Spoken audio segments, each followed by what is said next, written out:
If I give of my spirit, my passion, my purpose to help people, it's going to come back. It may not come back right now, and it may not even come back the way you expected.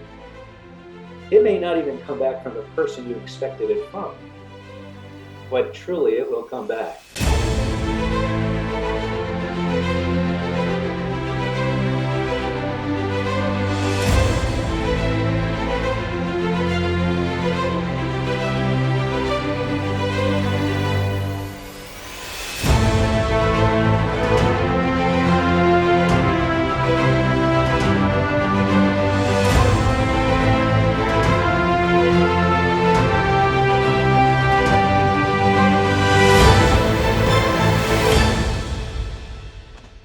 Thank you for tuning in to the Atlantic Pacific Tang Soo Do Federation's podcast. I'm Master Delaney, and today we'll be speaking with the esteemed Grandmaster Kwan Jang Nim, J. John St. James, President and founder of the Atlantic Pacific Tang Soo Do Federation. I'm your host. Thank you for watching. Kwan Jang Nim, thank you for joining us this afternoon. We really appreciate it. Well, thank you very much. I'm looking at the screen and I realize that I already have a halo on my head. I see the sunlight's coming down and beaming on me. So this is, I think, a good sign since our topic is the spiritual gift of the artist. I agree. The enlightenment is glowing. And that's actually a great segue, sir. You know, we say that the topic of this podcast is the spiritual gift of the artist. And I know that I and our listeners and our viewers are curious, you know, what exactly is the spiritual gift of the martial artist? That's a great question. And really, what I try to do with this is to break it into parts, because you know we have to first understand the spiritual side. What is that? Because I want to make sure that we don't get confused. We're not talking about religion. We're not talking about denominations. We're not talking about anything to do with that. What we're talking about is the human spirit. We're talking about, in effect, the soul, as opposed to the physical side. And as you know, we live in a society that is primarily focused on the body, on image. So today's call is going to have a different focus. It's the Japanese term for this is kime, K-I-M-E, which simply means spiritual focus. So the spiritual focus is what we're focused on, right? We're focused on an artist. Well, what is an artist? An artist is a person who creates and practices their form of art. And that could be, you know, we happen to be martial arts people, but that could be anybody that does anything. If they practice it and they really practice it, it's their art. It's what they have to give. And we'll talk a little bit more about that as we go. And then as far as the gift, you know, again, what is that gift? It's the person's unique talents. It's their particular genius. It's the thing that they are going to share with the other person. Now, what is that? Well, that is going to be dependent on how deep they want to go into the study of their art. So we're going to talk today about a regular artist versus a total practitioner, somebody who fully lives their art. Okay. I think that does clarify a little bit, sir. I want to kind of dive in. What is it that's unique about the martial artist's gift when we talk about you know, the gift of a martial artist versus, say, the gift of, you know, a musician or the gift of a painter? What is it that's specific to a martial artist that is their gift for you know, the world? Yeah, so it's a good one. You know, what we do as martial artists is we focus on mind, body, and spirit. You know, some people come into the school, I'm sure into your school, and they're there to take karate or Tang Soo Do. Some are there to practice and study karate or Tang Soo Do. And some really want to study the entire art. We call it the Mudo, right? The 5 pillars, the history, the tradition, the culture, the philosophy of the martial arts, and of course the physical skill sets. So to answer your question, what do we provide as martial artists as it relates to the spiritual gift? You know, it's like asking the question, what's the difference between ordinary and extraordinary. Let me explain. So an ordinary student comes in and takes karate. An extraordinary student comes in and really wants to study the complete art. An ordinary teacher of the martial arts enjoys teaching, certainly has a passion for it, we hope. But an extraordinary teacher of the martial arts has a purpose that's much, much deeper. They want to teach that student all aspects of the art, which has to include, the spiritual focus. If it doesn't include a spiritual focus, we're leaving out the passion, the purpose behind why we do what we do.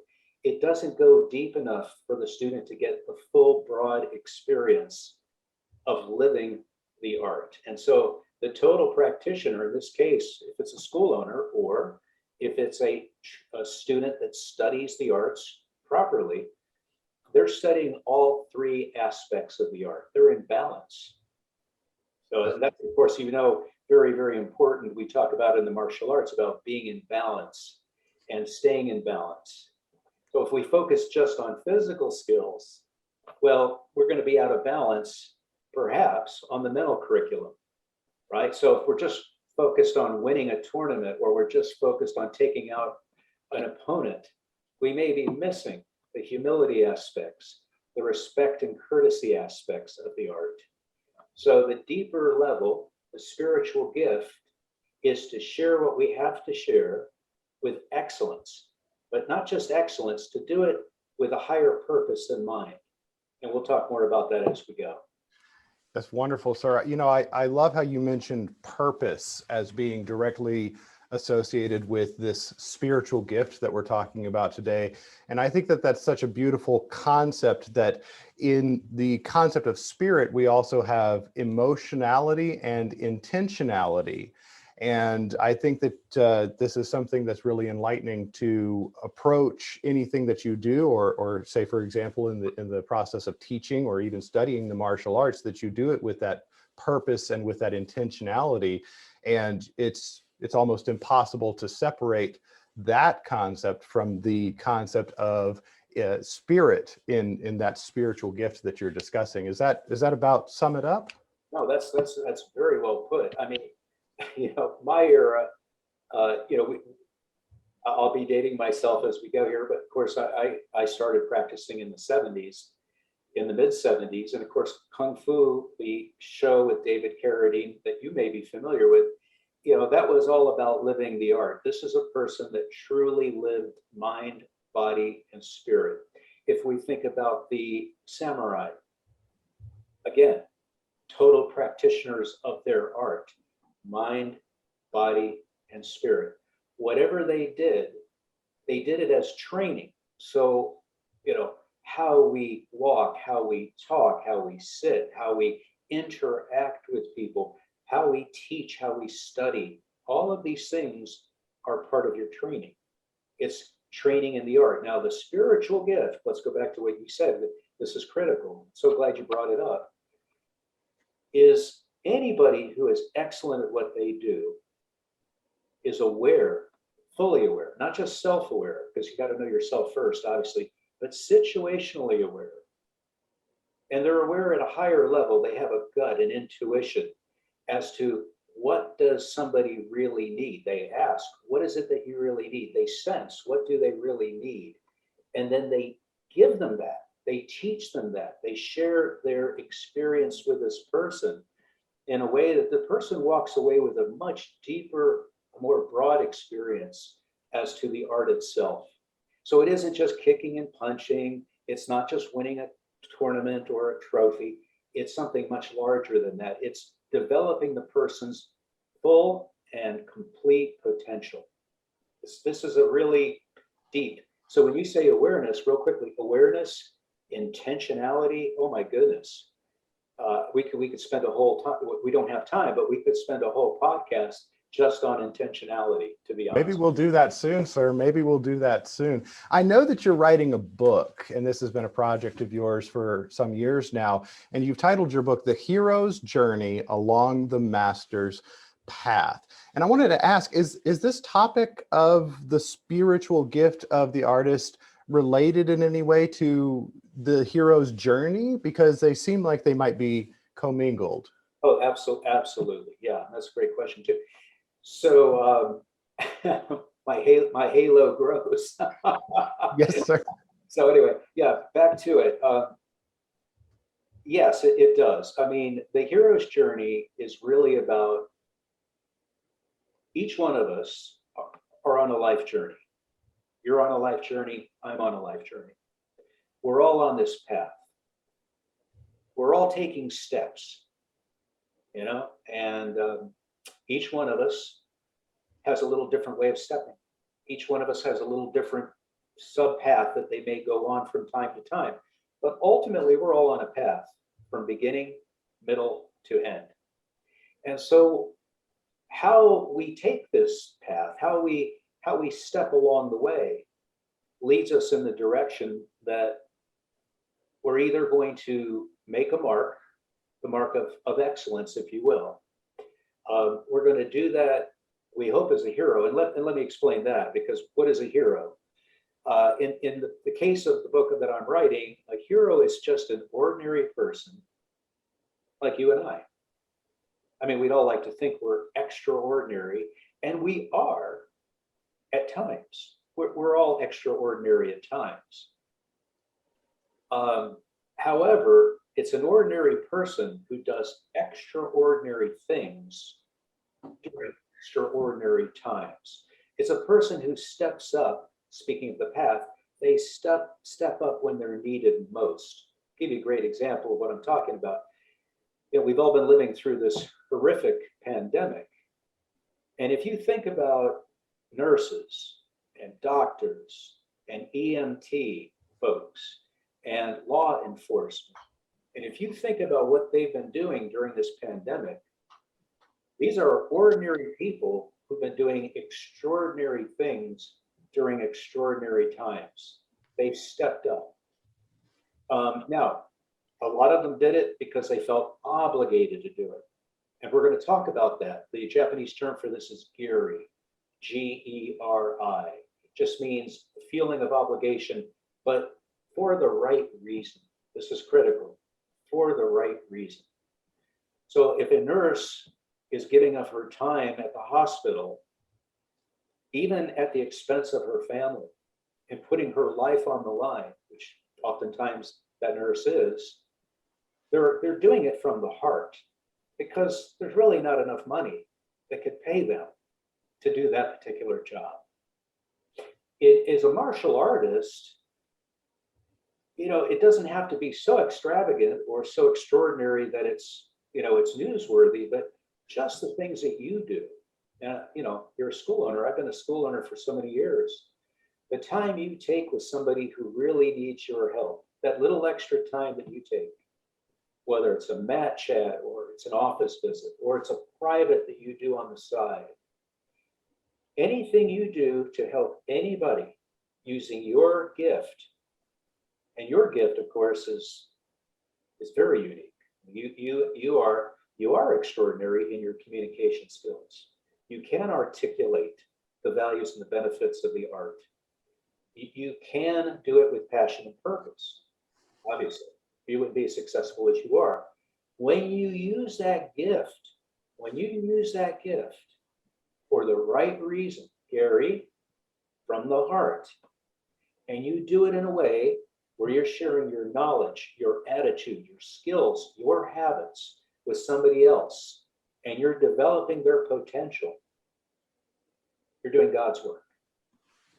So would you say, sir, that one way of associating these concepts would be that, you gave a particular definition of a hero, and I love that definition, but could we even simplify that to say that the hero in regard to the martial artist is the one who uses their spiritual gift to help others grow to their potential?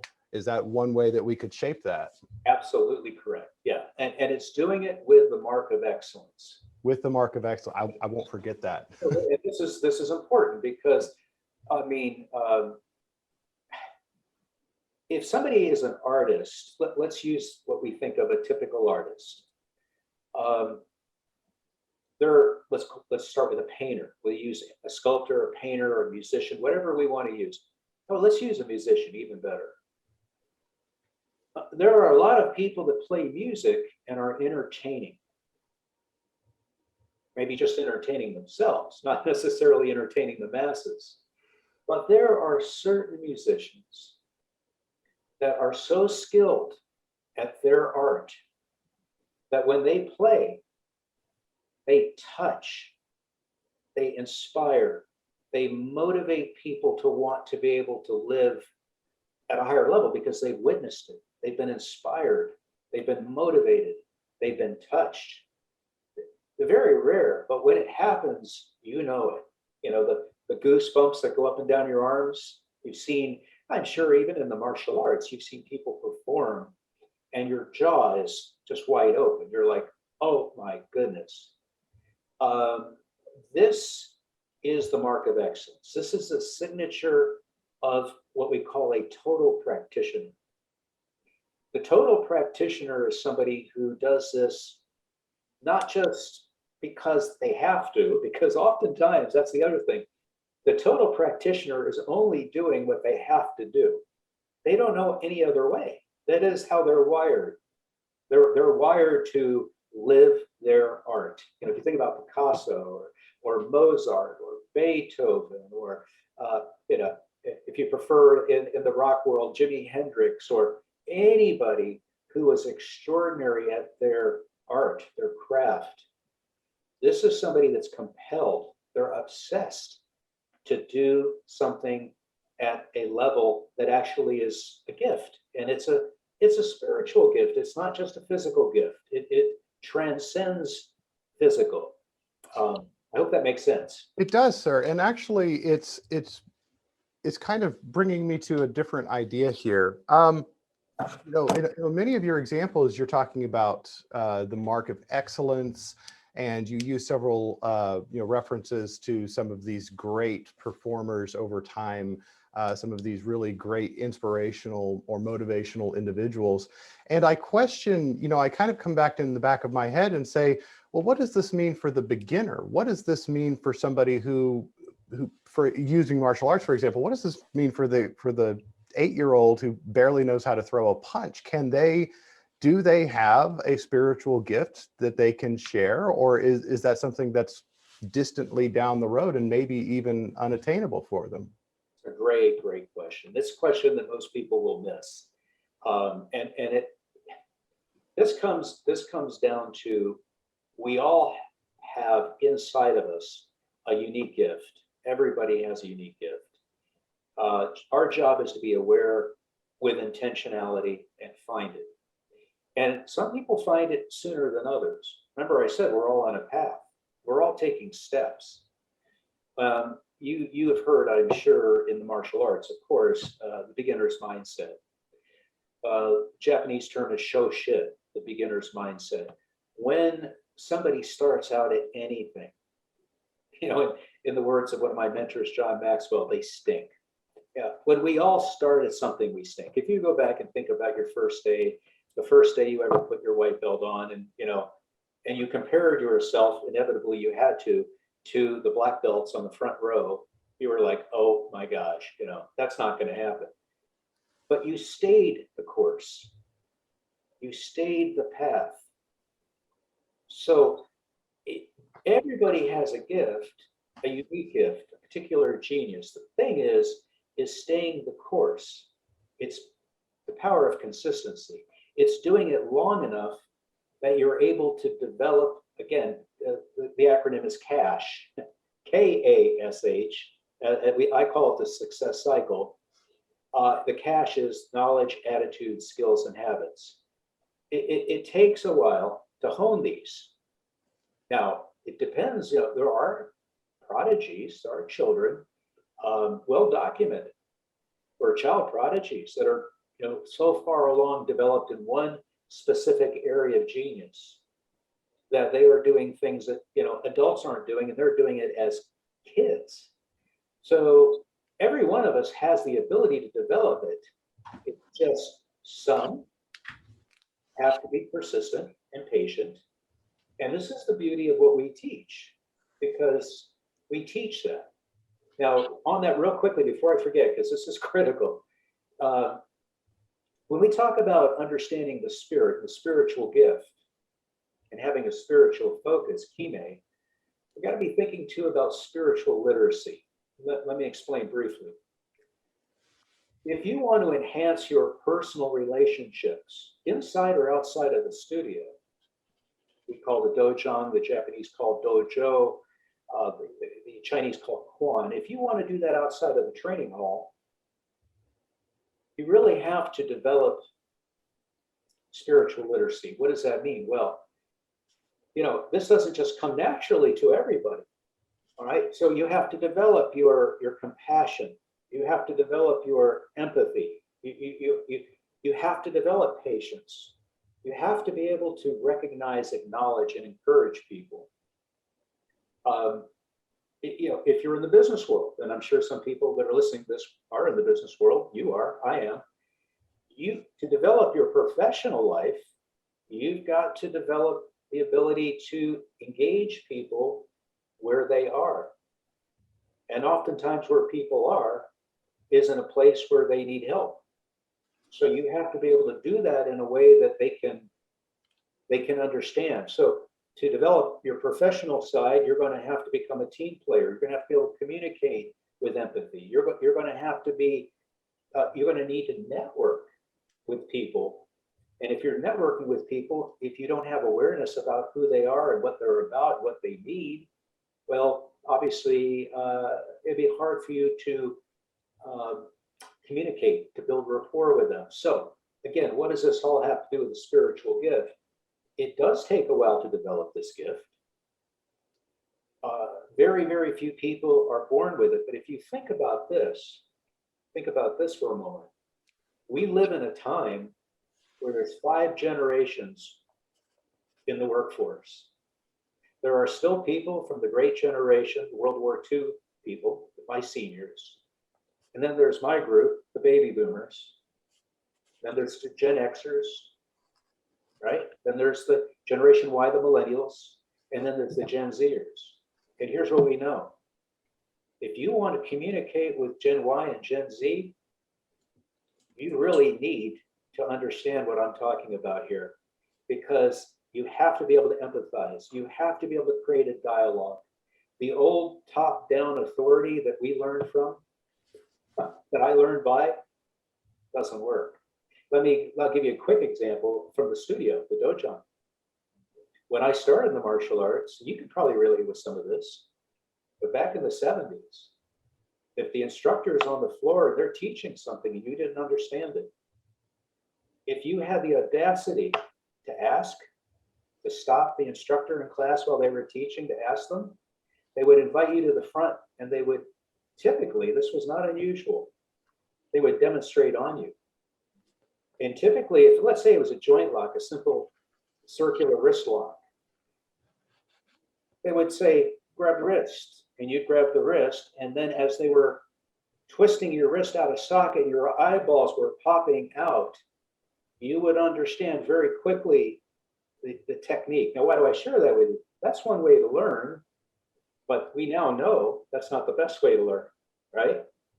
If I want to teach somebody how to do a high block, I can teach them very quick if I bring a shinai down on their head, right? Do that one time, they're going to learn how to block very fast and very quick. But we also know that's not the best way to do it. So although I am a proponent of allowing people to learn at their level, right? Sometimes called introspective facilitation, where I facilitate somebody's learning by allowing them just to learn at their own pace by asking a question. There's lots of ways to teach people today where they can learn at their pace and not feel the pressure that it was placed on us. The pressure was learn it now, practice now, or you'll learn the hard way. And so this is a very, very pertinent conversation. The spiritual gift of the artist is somebody who meets the person where they are. meets them on the path where they're most needed, and is willing to grab their hand and pull them rather than push them. Or in the case of the old school, trick them and explain to them that you should have been more aware. Does that make sense what I'm trying to say? I think it does, sir. I think it does. And I know our listeners will appreciate it as well. I want to move on to the next question, which is something that was specifically mentioned in your book, The Hero's Journey Along the Master's Path, something called the 2-1-12 or the 2-1-2, I'm sorry, mentality, the 2-12 mentality. And, you know, I've reviewed this and I kind of see a connection. Can you elaborate on that and maybe share or firm up what that connection really looks like? Absolutely. Great question there. Great little book. It's in my library in the back here by Sam Parker and Mac Anderson. It's called 2-12 Mentality.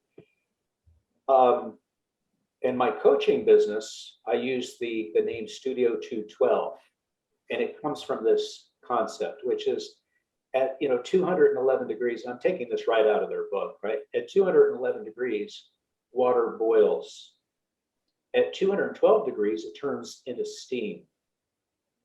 And that one extra degree, that steam can drive a locomotive. So at some point, that one little extra bit, when we talk about the spiritual gift of the artist, there's three things we keep in mind. One is the little things don't mean a little, they mean a lot. And I'll give you some examples quickly on that. But two, quality is always more important than quantity. But yes, three, sometimes just one extra little bit can make the difference. I'll give you an example. If you're a golfer, the difference between first and second place is usually one stroke. If you're a competitive racer runner, the difference 1/10 of a second between first and second place. Or a professional skier, same thing. Or a horse race, same thing. It's often just one little bit extra. So when we talk about the spiritual gift of the artist, I don't want somebody to think, because you were saying, can a child have the ability to do this? Of course they can. I'll give you a great example.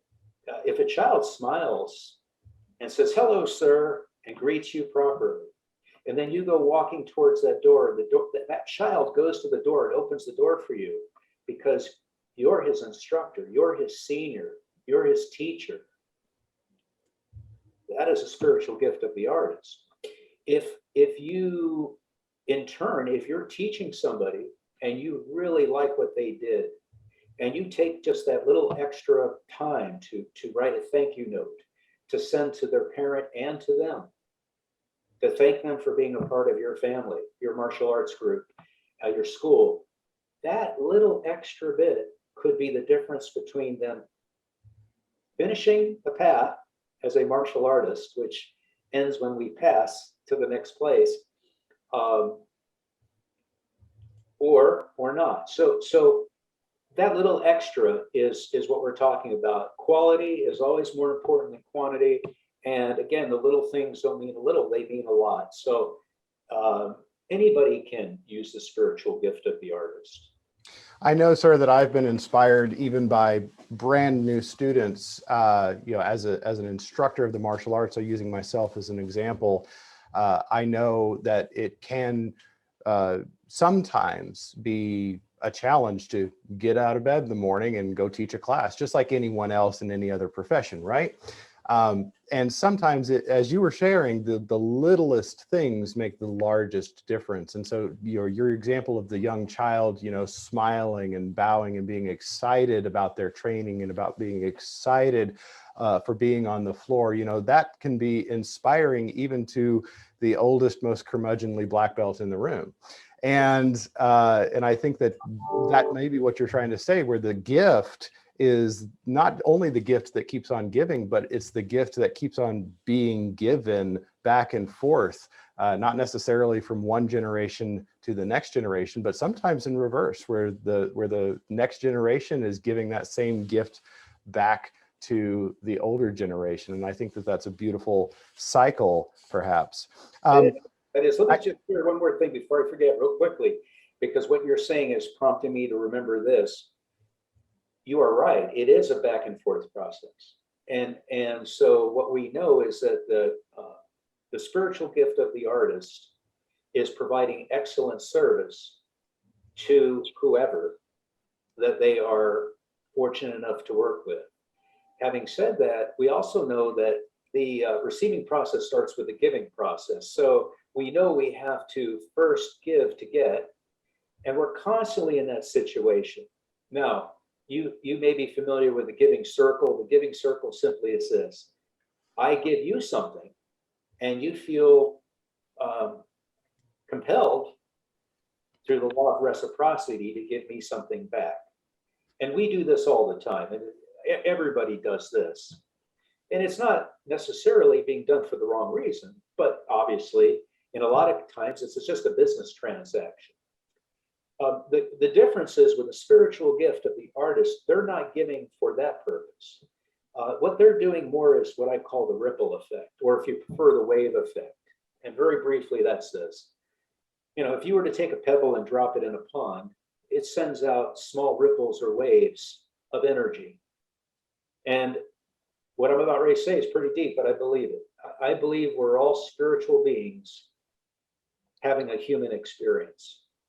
And so when somebody sends out good with really no expectation of getting anything back, it is truly, I'm sure you're familiar with the law of karma, it really is, it's going to come back. It's the laws of the universe that when I give out good without expectation, I get good back. And by the way, there is a Korean term, I've given a couple Japanese. There's a Korean term that I think defines this. It's usually used in relation to tournaments. It's called pilsung, and it just simply means certain victory. So if I go into battle, whether it be tournaments or self-defense, with this concept of pilsung, I am going to win. But at a higher level, back to the spiritual gift of the artist, when I go into life, when I take this path using this spiritual gift that I have, because again, spiritual being experiencing a human experience. I mean, if I give of my spirit, my passion, my purpose to help people, it's going to come back. It may not come back right now, and it may not even come back the way you expect it. It may not even come back from the person you expected it from, but truly it will come back. And that then leads me to the last thing, and that is living intentionally, because you asked about intentionality. So I would like to, at least before I forget this, I learned this from John Maxwell. I thought it was just a wonderful, and it's, by the way, give credit where credit's due. He wrote an excellent book called Living Intentionally. And in this book, he talks about how to live, as an example, intentionally.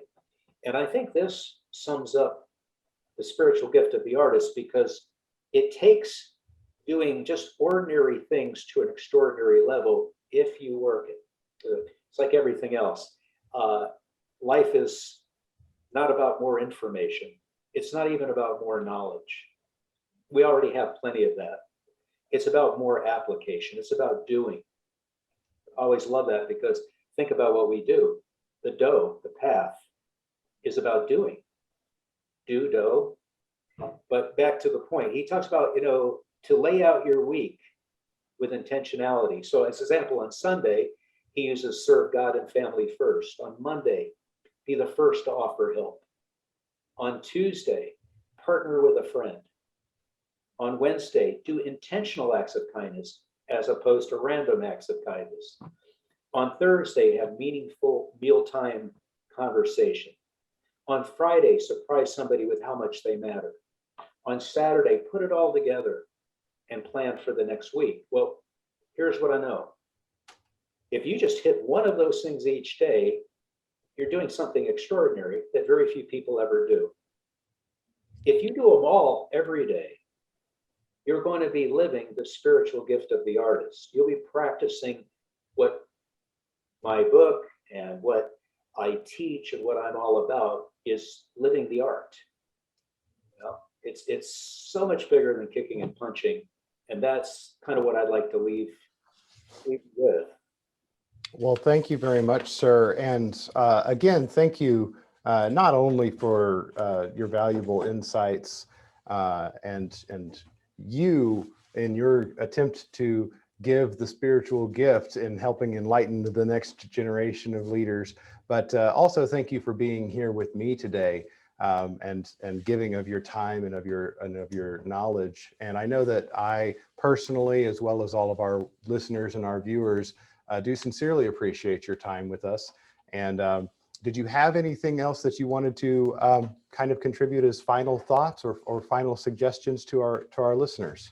Yeah, I do. Just the last idea is, as I sit here and the sun is now beaming upon me, which I'm laughing at myself because, you know, clearly we know it's got nothing to do with enlightenment. But what I do know is this. This, what I just shared with you about the ripple effect you put out and it comes back. You know, we just had a great example of this. We had a school start with us in Nepal, and just happens to be in the same province where Buddha himself was born.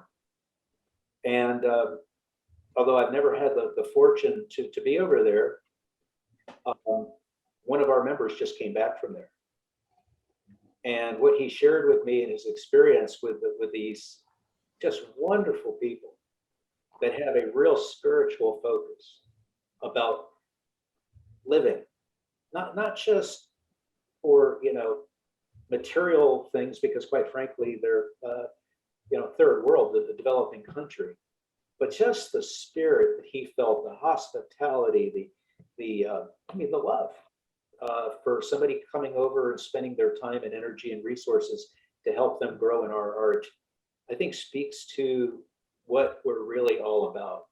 It really is. And by the way, that ripple effect is already causing more ripples because I've been getting more calls from Nepal from people who are interested in what we're doing. So anyway, for what it's worth, again, it has nothing to do with the religion. It has everything to do with human spirit, passion, purpose, sharing your gift and your talents with others. And that's what we do.